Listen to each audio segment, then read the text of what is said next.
আমরা প্রথম থেকে একটা ভুল করে আসছি। আমরা যে ভুলটা করেছি শিক্ষক হিসেবে সূত্রেতে, প্রথম ভুলটা আমরা বলছি ইসরায়েল একটা সন্ত্রাসী রাষ্ট্র। এটা সত্যি না, ইসরায়েল কোন রাষ্ট্রই না।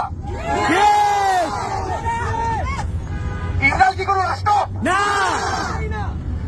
আমাদের বাংলাদেশের স্বাধীনতার পর ইসরায়েলকে আমরা রাষ্ট্র হিসেবে স্বীকৃতি দেই নাই।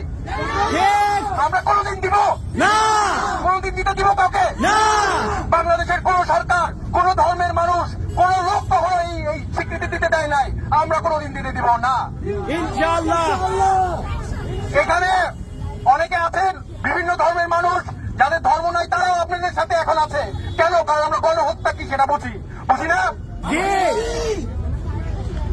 আমি আপনাদেরকে বলতে চাই, আমাদের এখানে আসার কারণ কি? আমাদের একটা দাবি, যে রাষ্ট্র না, সেই রাষ্ট্র যখন অন্যদেরকে আক্রমণ করে তখন সেটা একটা জঙ্গি সংগঠন। সে কখনো রাষ্ট্র দেয় না। ইসরায়েল কি জঙ্গি সংগঠন? আমরা কখনো ইসরায়েলকে রাষ্ট্র মানি না। কাজেই আমরা বাংলাদেশের সরকারকে কূটনৈতিকভাবে নেতৃত্ব নিতে বলবো। আমরা দাবি জানাই যে বাংলাদেশের সরকার ইসরায়েলকে রাষ্ট্র হিসাবে মানে নাই, কিন্তু এখন তাদেরকে স্বীকৃতি দিতে হবে জঙ্গি সংগঠন হিসাবে। আমরা যখনই দেখি অনলাইনে ইন্টারভিউয়ের সময়, তখনই ওরা কি বলে? হামাসকে কন্ডেম করতে বলে। তোমরা কি ইসরায়েলকে কন্ডেম করো? ওরা করে না ইসরায়েলকে কন্ডেম, তাহলে আমরা কেন হামাসকে কন্ডেম করবো? ঠিক। ওরা বাংলাদেশে 3 কোটির মানুষ মেরে ফেলেছে না খাইয়ে, তারপর তারা এক কমিউনিস্টে গিয়েছে। আজকে তারা একই কাজ করতেছে। আমরা আমার ছাত্রদেরকে জানাই, আমরা কি ওদের থেকে আর নৈতিকতা শিখবো না? পশ্চিমাদের নৈতিকতা আমরা শিখবো না। মানবতাকে আমরা কোথার থেকে শিখবো? পশ্চিমাদের থেকে শিখবো না।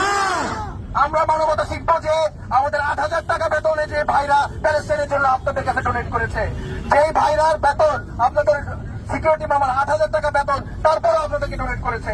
ফুড পান্ডার ছেলেরা কষ্ট করে কাজ কামায়, তারপরেও তারা প্যালেস্টাইনকে ডোনেট করেছে। তাদের থেকে আমরা মানবতা শিখবো। এই পশ্চিমাদের গণহত্যার মানবতা আমরা জানি না, আমরা শিখতে চাই না। এখন থেকে আমরা বয়কট করে দিলাম পশ্চিমাদের মানবতা। আমি ইংলিশে কিছু বলতে চাচ্ছি। আমরা সবসময় আমার স্পিচ শেষ করছি, আমরা যে ভুল দিয়ে একটা শুরু করেছি, ভুল দিয়ে শেষ করি। আমরা বারবার বলি ফ্রি প্যালেস্টাইন। প্যালেস্টাইন কে ফ্রি করে দিবে আপনাদের জন্য? কে করবে? কেউ করবে না। কাদের করতে হবে? বাংলাদেশিদের করতে হবে। কাদের করতে হবে?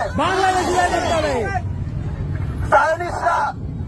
আপনারা সাইফুল আজমের কথা জানেন। সাইফুল আজম একা আমাদের বাংলাদেশ বিমান বাহিনী